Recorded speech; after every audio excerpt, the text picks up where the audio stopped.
The alchemist began to draw in the sand, and completed his drawing in less than 5 minutes. As he drew, the boy thought of the old king, and the plaza where they had met that day. It seemed as if it had taken place years and years ago. "This is what was written on the emerald tablet," said the alchemist, when he had finished. The boy tried to read what was written in the sand. "It's a code," said the boy, a bit disappointed. "It looks like what I saw in the Englishman's books." "No," the alchemist answered. "It's like the flight of those two hawks. It can't be understood by reason alone. The Emerald Tablet is a direct passage to the soul of the world. The wise men understood that this natural world is only an image and a copy of paradise. The existence of this world is simply a guarantee that there exists a world that is perfect. God created the world so that, through its visible objects, men could understand his spiritual teachings and the marvels of his wisdom. That's what I mean by action. Should I understand the Emerald Tablet? The boy asked. Perhaps, if you were in a laboratory of alchemy, this would be the right time to study the best way to understand the Emerald Tablet. But you are in the desert. So immerse yourself in it. The desert will give you an understanding of the world. In fact, anything on the face of the earth will do that. You don't even have to understand the desert. All you have to do is contemplate a simple grain of sand, and you will see in it all the marvels of creation. How do I immerse myself in the desert? Listen to your heart. It knows all things, because it came from the soul of the world, and it will one day return there. They crossed the desert for another 2 days in silence. The alchemist had become much more cautious. Because they were approaching the area where the most violent battles were being waged. As they moved along, the boy tried to listen to his heart. It was not easy to do. In earlier times, his heart had always been ready to tell its story, but lately that wasn't true. There had been times when his heart spent hours telling of its sadness, and at other times it became so emotional over the desert sunrise that the boy had to hide his tears. His heart beat fastest when it spoke to the boy of treasure, and more slowly when the boy stared entranced at the endless horizons of the desert. But his heart was never quiet, even when the boy and the alchemist had fallen into silence. Why do we have to listen to our hearts? The boy asked, when they had made camp that day. Because, wherever your heart is, that is where you'll find your treasure. But my heart is agitated, the boy said. It has its dreams, it gets emotional, and it's become passionate over a woman of the desert. It asks things of me, and it keeps me from sleeping many nights, when I'm thinking about her. Well, that's good. Your heart is alive. Keep listening to what it has to say. During the next 3 days, the two travelers passed by a number of armed tribesmen, and saw others on the horizon. The boy's heart began to speak of fear. It told him stories it had heard from the soul of the world, stories of men who sought to find their treasure and never succeeded. Sometimes it frightened the boy with the idea that he might not find his treasure, or that he might die there in the desert. At other times, it told the boy that it was satisfied, it had found love and riches. My heart is a traitor, the boy said to the alchemist, when they had paused to rest the horses. It doesn't want me to go on. That makes sense, the alchemist answered. Naturally it's afraid that, in pursuing your dream, you might lose everything you've won. Well, then, why should I listen to my heart? Because you will never again be able to keep it quiet. Even if you pretend not to have heard what it tells you, it will always be there inside you, repeating to you what you're thinking about life and about the world. You mean I should listen, even if it's treasonous? Treason is a blow that comes unexpectedly. If you know your heart well, it will never be able to do that to you. Because you'll know its dreams and wishes, and will know how to deal with them. You will never be able to escape from your heart. So it's better to listen to what it has to say. That way, you'll never have to fear an unanticipated blow. The boy continued to listen to his heart as they crossed the desert. He came to understand its dodges and tricks, and to accept it as it was. He lost his fear, and forgot about his need to go back to the oasis, because, one afternoon, his heart told him that it was happy. Even though I complain sometimes, it said, it's because I'm the heart of a person, and people's hearts are that way. People are afraid to pursue their most important dreams, because they feel that they don't deserve them, or that they'll be unable to achieve them. We, their hearts, become fearful just thinking of loved ones who go away forever, or of moments that could have been good but weren't, or of treasures that might have been found but were forever hidden in the sands. Because, when these things happen, we suffer terribly. My heart is afraid that it will have to suffer, the boy told the alchemist one night as they looked up at the moonless sky. Tell your heart that the fear of suffering is worse than the suffering itself. And that no heart has ever suffered when it goes in search of its dreams, because every second of the search is a second's encounter with God and with eternity. Every second of the search is an encounter with God, the boy told his heart. When I have been truly searching for my treasure, every day has been luminous, because I've known that every hour was a part of the dream that I would find it. When I have been truly searching for my treasure, I've discovered things along the way that I never would have seen had I not had the courage to try things that seemed impossible for a shepherd to achieve. So his heart was quiet for an entire afternoon. That night, the boy slept deeply, and, when he awoke, his heart began to tell him things that came from the soul of the world. It said that all people who are happy have God within them. And that happiness could be found in a grain of sand from the desert, as the alchemist had said. Because a grain of sand is a moment of creation, and the universe has taken millions of years to create it. Everyone on earth has a treasure that awaits him, his heart said. We, people's hearts, seldom say much about those treasures, because people no longer want to go in search of them. We speak of them only to children. Later, we simply let life proceed, in its own direction, toward its own fate. But, unfortunately, very few follow the path laid out for them, the path to their personal legends, and to happiness. Most people see the world as a threatening place, and, because they do, the world turns out, indeed, to be a threatening place. So, we, their hearts, speak more and more softly. We never stop speaking out, but we begin to hope that our words won't be heard. We don't want people to suffer because they don't follow their hearts. Why don't people's hearts tell them to continue to follow their dreams? The boy asked the alchemist. Because that's what makes a heart suffer most, and hearts don't like to suffer. From then on, the boy understood his heart. He asked it, please, never to stop speaking to him.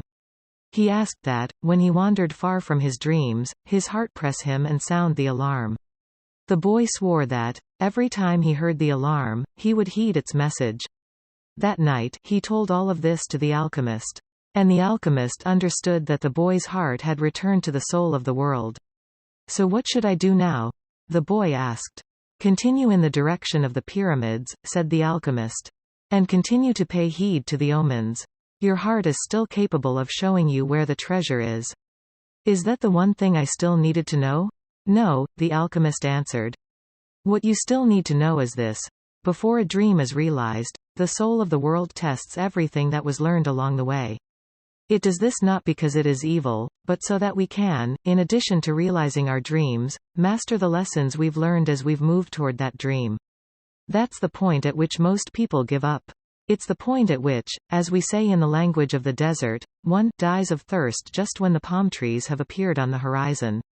Every search begins with beginner's luck. And every search ends with the victors being severely tested. The boy remembered an old proverb from his country. It said that the darkest hour of the night came just before the dawn. On the following day, the first clear sign of danger appeared. 3 armed tribesmen approached, and asked what the boy and the alchemist were doing there. I'm hunting with my falcon, the alchemist answered. We're going to have to search you to see whether you're armed, one of the tribesmen said. The alchemist dismounted slowly, and the boy did the same. Why are you carrying money? Asked the tribesman, when he had searched the boy's bag. I need it to get to the pyramids, he said.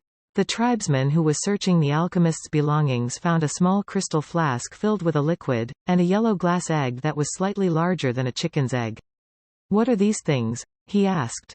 That's the philosopher's stone and the elixir of life. It's the masterwork of the alchemists. Whoever swallows that elixir will never be sick again, and a fragment from that stone turns any metal into gold. The Arabs laughed at him, and the alchemist laughed along. They thought his answer was amusing, and they allowed the boy and the alchemist to proceed with all of their belongings. Are you crazy? The boy asked the alchemist, when they had moved on. What did you do that for? To show you one of life's simple lessons, the alchemist answered. When you possess great treasures within you, and try to tell others of them, seldom are you believed. They continued across the desert. With every day that passed, the boy's heart became more and more silent. It no longer wanted to know about things of the past or future. It was content simply to contemplate the desert, and to drink with the boy from the soul of the world. The boy and his heart had become friends, and neither was capable now of betraying the other. When his heart spoke to him, it was to provide a stimulus to the boy, and to give him strength, because the days of silence there in the desert were wearisome. His heart told the boy what his strongest qualities were: his courage in having given up his sheep and in trying to live out his personal legend, and his enthusiasm during the time he had worked at the crystal shop. And his heart told him something else that the boy had never noticed. It told the boy of dangers that had threatened him, but that he had never perceived. His heart said that one time it had hidden the rifle the boy had taken from his father, because of the possibility that the boy might wound himself. And it reminded the boy of the day when he had been ill and vomiting out in the fields, after which he had fallen into a deep sleep. There had been 2 thieves farther ahead who were planning to steal the boy's sheep and murder him. But, since the boy hadn't passed by, they had decided to move on, thinking that he had changed his route. Does a man's heart always help him? The boy asked the alchemist. Mostly just the hearts of those who are trying to realize their personal legends. But they do help children, drunkards, and the elderly, too. Does that mean that I'll never run into danger? It means only that the heart does what it can, the alchemist said. One afternoon, they passed by the encampment of one of the tribes. At each corner of the camp were Arabs garbed in beautiful white robes, with arms at the ready. The men were smoking their hookahs and trading stories from the battlefield. No one paid any attention to the 2 travelers.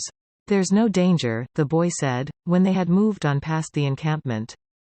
The alchemist sounded angry. Trust in your heart, but never forget that you're in the desert. When men are at war with one another, the soul of the world can hear the screams of battle. No one fails to suffer the consequences of everything under the sun. All things are one, the boy thought. And then, as if the desert wanted to demonstrate that the alchemist was right, 2 horsemen appeared from behind the travelers. You can't go any farther, one of them said. You're in the area where the tribes are at war. I'm not going very far, the alchemist answered, looking straight into the eyes of the horsemen. They were silent for a moment, and then agreed that the boy and the alchemist could move along. The boy watched the exchange with fascination. You dominated those horsemen with the way you looked at them, he said. Your eyes show the strength of your soul, answered the alchemist. That's true, the boy thought. He had noticed that, in the midst of the multitude of armed men back at the encampment, there had been one who stared fixedly at the 2. He had been so far away that his face wasn't even visible. But the boy was certain that he had been looking at them. Finally, when they had crossed the mountain range that extended along the entire horizon, the alchemist said that they were only 2 days from the pyramids. If we're going to go our separate ways soon, the boy said, then teach me about alchemy. You already know about alchemy. It is about penetrating to the soul of the world, and discovering the treasure that has been reserved for you. No, that's not what I mean. I'm talking about transforming lead into gold. The alchemist fell as silent as the desert, and answered the boy only after they had stopped to eat. Everything in the universe evolved, he said. And, for wise men, gold is the metal that evolved the furthest. Don't ask me why. I don't know why. I just know that the tradition is always right. Men have never understood the words of the wise. So gold, instead of being seen as a symbol of evolution, became the basis for conflict. There are many languages spoken by things, the boy said. There was a time when, for me, a camel's whinnying was nothing more than whinnying. Then it became a signal of danger. And, finally, it became just a whinny again. But then he stopped. The alchemist probably already knew all that. I have known true alchemists, the alchemist continued. They locked themselves in their laboratories, and tried to evolve, as gold had. And they found the philosopher's stone, because they understood that when something evolves, everything around that thing evolves as well. Others stumbled upon the stone by accident. They already had the gift, and their souls were readier for such things than the souls of others. But they don't count. They're quite rare. And then there were the others, who were interested only in gold. They never found the secret. They forgot that lead, copper, and iron have their own personal legends to fulfill. And anyone who interferes with the personal legend of another thing never will discover his own. The alchemist's words echoed out like a curse. He reached over and picked up a shell from the ground. "This desert was once a sea," he said. "I noticed that," the boy answered. The alchemist told the boy to place the shell over his ear. He had done that many times when he was a child, and had heard the sound of the sea. The sea has lived on in this shell, because that's its personal legend. And it will never cease doing so until the desert is once again covered by water. They mounted their horses, and rode out in the direction of the pyramids of Egypt. The sun was setting when the boy's heart sounded a danger signal. They were surrounded by gigantic dunes, and the boy looked at the alchemist to see whether he had sensed anything. But he appeared to be unaware of any danger. 5 minutes later, the boy saw 2 horsemen waiting ahead of them. Before he could say anything to the alchemist, the 2 horsemen had become 10, and then 100. And then they were everywhere in the dunes. They were tribesmen dressed in blue, with black rings surrounding their turbans. Their faces were hidden behind blue veils, with only their eyes showing. Even from a distance, their eyes conveyed the strength of their souls. And their eyes spoke of death. The 2 were taken to a nearby military camp. A soldier shoved the boy and the alchemist into a tent where the chief was holding a meeting with his staff. "These are the spies," said one of the men. "We're just travelers," the alchemist answered. "You were seen at the enemy camp 3 days ago. And you were talking with one of the troops there." "I'm just a man who wanders the desert and knows the stars," said the alchemist. "I have no information about troops or about the movement of the tribes. I was simply acting as a guide for my friend here." "Who is your friend?" the chief asked. "An alchemist," said the alchemist. "He understands the forces of nature. And he wants to show you his extraordinary powers." The boy listened quietly. And fearfully. "What is a foreigner doing here?" asked another of the men. "He has brought money to give to your tribe," said the alchemist, before the boy could say a word. And seizing the boy's bag, the alchemist gave the gold coins to the chief. The Arab accepted them without a word. There was enough there to buy a lot of weapons. "What is an alchemist?" he asked, finally. "It's a man who understands nature and the world. If he wanted to, he could destroy this camp just with the force of the wind." The men laughed. They were used to the ravages of war, and knew that the wind could not deliver them a fatal blow. Yet each felt his heart beat a bit faster. They were men of the desert, and they were fearful of sorcerers. "I want to see him do it," said the chief. "He needs 3 days," answered the alchemist. "He is going to transform himself into the wind, just to demonstrate his powers. If he can't do so, we humbly offer you our lives, for the honor of your tribe." "You can't offer me something that is already mine," the chief said, arrogantly. But he granted the travelers 3 days. The boy was shaking with fear, but the alchemist helped him out of the tent. "Don't let them see that you're afraid," the alchemist said. "They are brave men, and they despise cowards." But the boy couldn't even speak. He was able to do so only after they had walked through the center of the camp. There was no need to imprison them. The Arabs simply confiscated their horses. So, once again, the world had demonstrated its many languages. The desert only moments ago had been endless and free, and now it was an impenetrable wall. "You gave them everything I had," the boy said. "Everything I've saved in my entire life. Well, what good would it be to you if you had to die?" The alchemist answered. "Your money saved us for 3 days. It's not often that money saves a person's life." But the boy was too frightened to listen to words of wisdom. He had no idea how he was going to transform himself into the wind. He wasn't an alchemist. The alchemist asked one of the soldiers for some tea, and poured some on the boy's wrists. A wave of relief washed over him, and the alchemist muttered some words that the boy didn't understand.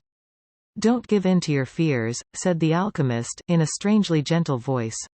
"If you do, you won't be able to talk to your heart. But I have no idea how to turn myself into the wind."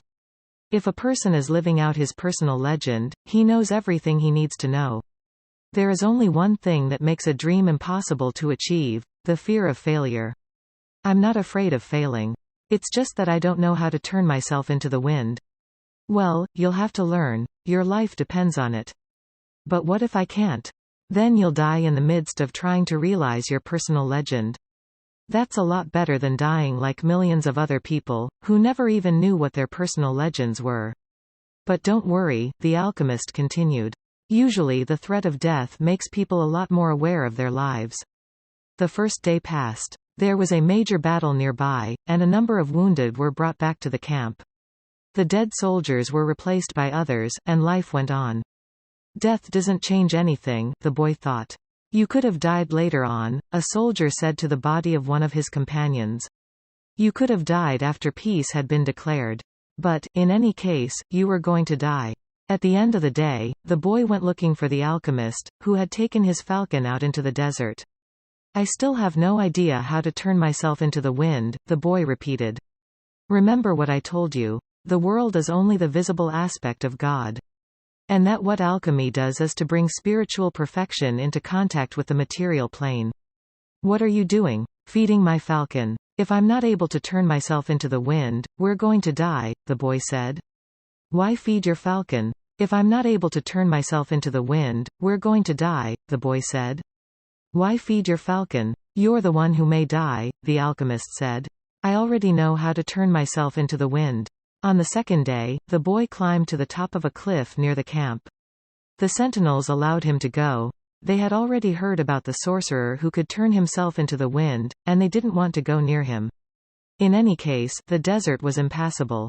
He spent the entire afternoon of the second day looking out over the desert, and listening to his heart. The boy knew the desert sensed his fear. They both spoke the same language. On the third day, the chief met with his officers. He called the alchemist to the meeting and said, Let's go see the boy who turns himself into the wind. Let's, the alchemist answered. The boy took them to the cliff where he had been on the previous day. He told them all to be seated. It's going to take a while, the boy said. We're in no hurry, the chief answered. We are men of the desert. The boy looked out at the horizon. There were mountains in the distance. And there were dunes, rocks, and plants that insisted on living where survival seemed impossible. There was the desert that he had wandered for so many months. Despite all that time, he knew only a small part of it. Within that small part, he had found an Englishman, caravans, tribal wars, and an oasis with 50,000 palm trees and 300 wells. What do you want here today? The desert asked him.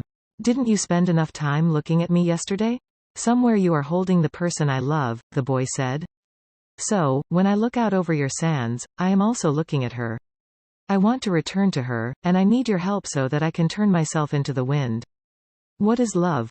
The desert asked. Love is the falcon's flight over your sands. Because for him, you are a green field, from which he always returns with game. He knows your rocks, your dunes, and your mountains, and you are generous to him. The falcon's beak carries bits of me, myself, the desert said. For years, I care for his game, feeding it with the little water that I have, and then I show him where the game is. And, one day, as I enjoy the fact that his game thrives on my surface, the falcon dives out of the sky, and takes away what I've created. But that's why you created the game in the first place, the boy answered. To nourish the falcon. And the falcon then nourishes man. And, eventually, man will nourish your sands, where the game will once again flourish. That's how the world goes. So is that what love is? Yes, that's what love is. It's what makes the game become the falcon become man, and man, in his turn, the desert. It's what turns lead into gold, and makes the gold return to the earth. I don't understand what you're talking about, the desert said. But you can at least understand that somewhere in your sands there is a woman waiting for me. And that's why I have to turn myself into the wind. The desert didn't answer him for a few moments. Then it told him, I'll give you my sands to help the wind to blow, but, alone, I can't do anything. You have to ask for help from the wind. A breeze began to blow. The tribesmen watched the boy from a distance, talking among themselves in a language that the boy couldn't understand. The alchemist smiled. The wind approached the boy and touched his face. It knew of the boy's talk with the desert, because the winds know everything. They blow across the world without a birthplace, and with no place to die. Help me, the boy said. One day you carried the voice of my loved one to me. Who taught you to speak the language of the desert and the wind? My heart, the boy answered. The wind has many names. In that part of the world, it was called the Sirocco, because it brought moisture from the oceans to the east. In the distant land the boy came from, they called it the Levanter, because they believed that it brought with it the sands of the desert, and the screams of the Moorish wars. Perhaps, in the places beyond the pastures where his sheep lived, men thought that the wind came from Andalusia. But, actually, the wind came from no place at all, nor did it go to any place. That's why it was stronger than the desert. Someone might one day plant trees in the desert, and even raise sheep there, but never would they harness the wind. You can't be the wind said. We're two very different things. That's not true, the boy said. I learned the alchemist's secrets in my travels. I have inside me the winds, the deserts, the oceans, the stars, and everything created in the universe. We were all made by the same hand, and we have the same soul. I want to be like you, able to reach every corner of the world, cross the seas, blow away the sands that cover my treasure, and carry the voice of the woman I love. I heard what you were talking about the other day with the alchemist, the wind said. He said that everything has its own personal legend. But people can't turn themselves into the wind. Just teach me to be the wind for a few moments, the boy said. So you and I can talk about the limitless possibilities of people and the winds. The wind's curiosity was aroused, something that had never happened before. It wanted to talk about those things, but it didn't know how to turn a man into the wind. And look how many things the wind already knew how to do. It created deserts, sank ships, felled entire forests, and blew through cities filled with music and strange noises. It felt that it had no limits, yet here was a boy saying that there were other things the wind should be able to do. This is what we call love, the boy said, seeing that the wind was close to granting what he requested. When you are loved, you can do anything in creation.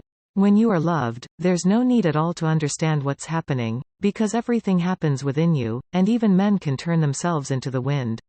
As long as the wind helps, of course. The wind was a proud being, and it was becoming irritated with what the boy was saying. It commenced to blow harder, raising the desert sands. But finally it had to recognize that, even making its way around the world, it didn't know how to turn a man into the wind. And it knew nothing about love. In my travels around the world, I've often seen people speaking of love and looking toward the heavens, the wind said, furious at having to acknowledge its own limitations. Maybe it's better to ask heaven. Well then, help me do that, the boy said. Fill this place with a sandstorm so strong that it blots out the sun. Then I can look to heaven without blinding myself. So the wind blew with all its strength, and the sky was filled with sand. The sun was turned into a golden disk. At the camp, it was difficult to see anything. The men of the desert were already familiar with that wind. They called it the seamoom, and it was worse than a storm at sea. Their horses cried out, and all their weapons were filled with sand. On the heights, one of the commanders turned to the chief and said, maybe we had better end this. They could barely see the boy. Their faces were covered with the blue cloths, and their eyes showed fear.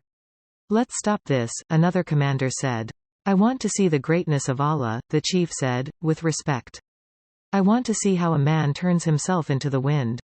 But he made a mental note of the names of the two men who had expressed their fear. As soon as the wind stopped, he was going to remove them from their commands, because true men of the desert are not afraid. The wind told me that you know about love, the boy said to the sun.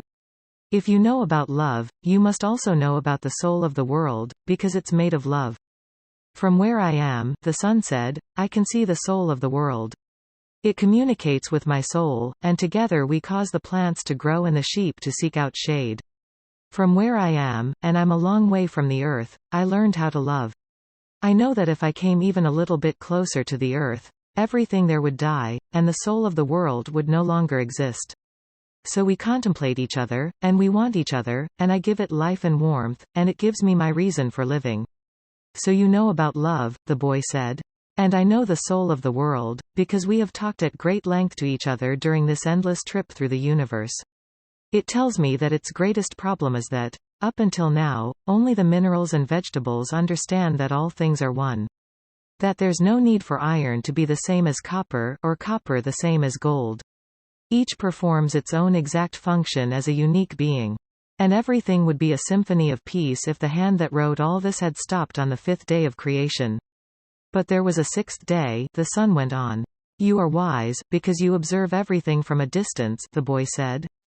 But you don't know about love. If there hadn't been a sixth day, man would not exist. Copper would always be just copper, and lead just lead. It's true that everything has its personal legend, but one day that personal legend will be realized. So each thing has to transform itself into something better, and to acquire a new personal legend, until, someday, the soul of the world becomes one thing only.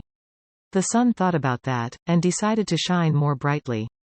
The wind, which was enjoying the conversation, started to blow with greater force, so that the sun would not blind the boy.